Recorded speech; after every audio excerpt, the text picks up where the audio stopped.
Contractor ಬಳ್ಳಾರಿಯವ್ರು ಕೊಟ್ಟು 863 ಮನೆಗಳು ಗುತ್ತಿಗೆ ಕೊಡುವಂಥ ಕೆಲಸ ಆಗಿತ್ತು.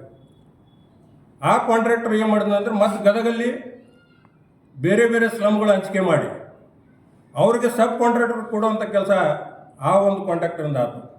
ಇದೇನಾಯ್ತಂದರೆ ಒಬ್ಬ ಕಾಂಟ್ರಾಕ್ಟರಿಂದ ಇನ್ನೊಬ್ಬ ಕಾಂಟ್ರಾಕ್ಟರ್ಗೆ, ಆ ಕಾಂಟ್ರಾಕ್ಟರ್ ಇನ್ನೊಬ್ಬರು ಕಾಂಟ್ರಾಕ್ಟರ್ಗೆ ಪರ್ಸೆಂಟೇಜ್ ಕೊಡುವಂಥ ಕೆಲಸ ನಿರಂತರವಾಗಿ ನಡ್ತಾ ಇದೆ. ಹಂಗಾಗಿ ಮನೆಗಳು ಇನ್ನೂವರೆಗೂ ಕಂಪ್ಲೀಟ್ ಆಗಿಲ್ಲ. ಅದ್ರ ಜೊತೆಗೆ ಕಳಪೆ ಕಾಮಗಾರಿ ಕೂಡ ಈ ಒಂದು ಮನೆಗಳು ಆಗ್ತಾಯಿದೆ. ನಾವೇನು ಸ್ಲಮ್ ಸಮಿತಿಯಿಂದ ಸುಮಾರು 2-3 ವರ್ಷಗಳಿಂದ ಈ ಮನೆಗಳ ವೀಕ್ಷಣೆಗಾಗಿ ಸಾಕಷ್ಟು ಬಾರಿ ನಾವು ಆ ಸ್ಥಳಕ್ಕೆ ಹೋದಾಗ ಅನೇಕ ಮನೆಗಳು ಅರ್ಧಂಬರ್ಧ ಮಾಡಿ ನಿಂದ್ರಿಸುವಂತಾಗಿದೆ. ಮತ್ತು ಏನು ಪ್ಲಿಂಚ್ ಲೆವೆಲ್ ಮನೆ ಕಟ್ಟಬೇಕಾಗಿತ್ತು, ಈಗಾಗಲೇ ಅದಕ್ಕೆ ಕಾಲಾವಧಿ ಇತ್ತು. 2 ವರ್ಷ ಒಳಗಾಗಿ ಎಲ್ಲ 863 ಮನೆಗಳು ಕಂಪ್ಲೀಟ್ ಮಾಡಿಕೊಡ್ಬೇಕು ಅಂತೇಳಿ 3 ವರ್ಷ ಆದರೂ ಕೂಡ ಇನ್ನೂ ಒಂದು ಮನೆ ಕೂಡ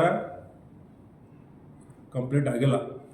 ಇದು ನಮ್ಮ ಒಂದು ಸಂಘಟನೆಯಿಂದ ಈ ಸ್ಲಮ್ ಬೋರ್ಡ್ ಅಧಿಕಾರಿಗಳು ಮಾಡ್ತಕ್ಕಂಥ ಕೆಲಸ ಆಗಿರ್ಬೋದು, ಈ ಗುತ್ತಿಗೆದಾರ ಮಾಡ್ತಕ್ಕಂಥ ಕೆಲಸ ಆಗಿರ್ಬೋದು, ಈ ಒಂದು ಸ್ಲಮ್ ಜನರ ವಿರೋಧಿಗೆ ನಾವು ಖಂಡಿಸ್ತಾ ಇದ್ದೀವಿ. ಅದರ ಜೊತೆಗೆ ಏನು ಸರ್ಕಾರದ ನಿಯಮಾವಳಿ ಇದೆ, ಎಷ್ಟು ಮೆಟೀರಿಯಲ್ಸ್ನ ಮನೆಗೆ ಯೂಸ್ ಮಾಡಬೇಕು, ಎಷ್ಟು ಸಾಮಗ್ರಿಗಳನ್ನು ಒಂದು ಮನೆ ನಿರ್ಮಾಣಕ್ಕೆ ಉಪಯೋಗ ಮಾಡಬೇಕಾಗಿತ್ತು, ಅದನ್ನು ಮಾಡಲಾರ್ದೆ ಏನು ಫಲಾನುಭವಿಗಳು ಕೆಲವೊಂದು ಪ್ರದೇಶಗಳಲ್ಲಿ ಇವರೇ ಮನೆಗಳು ಕಟ್ಕೊಟ್ಟಿದ್ದಾರೆ ಕಾಂಟ್ರಾಕ್ಟರ್, ಇನ್ನೊಂದು ಕೆಲವು ಏರಿಯಾಗಳಲ್ಲಿ ಮೆಟೀರಿಯಲ್ ಸಪ್ಲೈ ಮಾಡ್ತಕ್ಕಂಥ ಕೆಲಸ ಆಗಿದೆ. ಆ ಒಂದು ದಾಖಲೆ ನಮ್ಮ ಕಡೆ ಇದೆ. ಎಷ್ಟು ಸರ್ಕಾರದಿಂದ ಮೆಟೀರಿಯಲ್ಸ್ ಕೊಡಬೇಕು ಅಂತೇಳಿ ಸುತ್ತೋಲೆ ಇದೆ, ಇವ್ರು ಕೊಡ್ತಕ್ಕಂಥ ಇರುವಂಥ ಮೆಟೀರಿಯಲ್ಸ್ಗಳು ಎಷ್ಟು ಅಂತೇಳಿ. ಅವ್ರು ಕೊಡುವಂಥ ಸಾಮಗ್ರಿ ಒಳಗೆ ಒಂದು ಪ್ಲಿಂಚ್ ಕೂಡ ಆಗೋದಿಲ್ಲ. ಸರ್ಕಾರದಿಂದ ಸುಮಾರು ಸಬ್ಸಿಡಿ ಅನುದಾನಗಳು ಕೇಂದ್ರ ಮತ್ತು ರಾಜ್ಯ ಸರ್ಕಾರದಿಂದ 3,40,000 ರೂಪಾಯಿ ಸಬ್ಸಿಡಿ ಅನುದಾನ ಬರ್ತೈತೆ ಒಂದು ಮನೆಗೆ.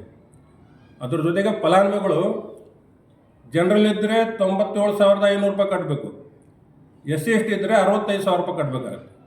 ಸುಮಾರು 4 ಲಕ್ಷ ರೂಪಾಯಿ ಈ ಕಾಂಟ್ರಾಕ್ಟರ್ ಕೈಯಲ್ಲಿ ಸೇರ್ತಾ ಇದೆ. ಇವ್ರೇನು ಮಾಡ್ತಾರಂದರೆ ಆ ಸ್ಲ್ಯಾಬ್ವರೆಗೂ ತೊಗೊಂಬರ್ತಾರೆ, ಈಗ ದುಡ್ಡಿಲ್ಲ ಅಂಥೇಳಿ ಆ ಫಲಾನುಭವಿಗಳ ಹೆಸರಲ್ಲಿ ಸಾಲ ಹಾಕ್ತಾರೆ, ಲೋನ್ ಮಾಡ್ತಾರೆ. ಲೋನ್ ಮಾಡಿ ಕೂಡ ಮನೆಗಳ ಕಂಪ್ಲೀಟ್ ಮಾಡೋಕ್ಕೆ ಆಗಲಾರ್ದಂಥ ಪರಿಸ್ಥಿತಿ ಗದಗಲ್ಲಿ ನಿರ್ಮಾಣ ಆಗಿದೆ. ಅದ್ರ ಜೊತೆಗೆ ಇನ್ನೊಂದು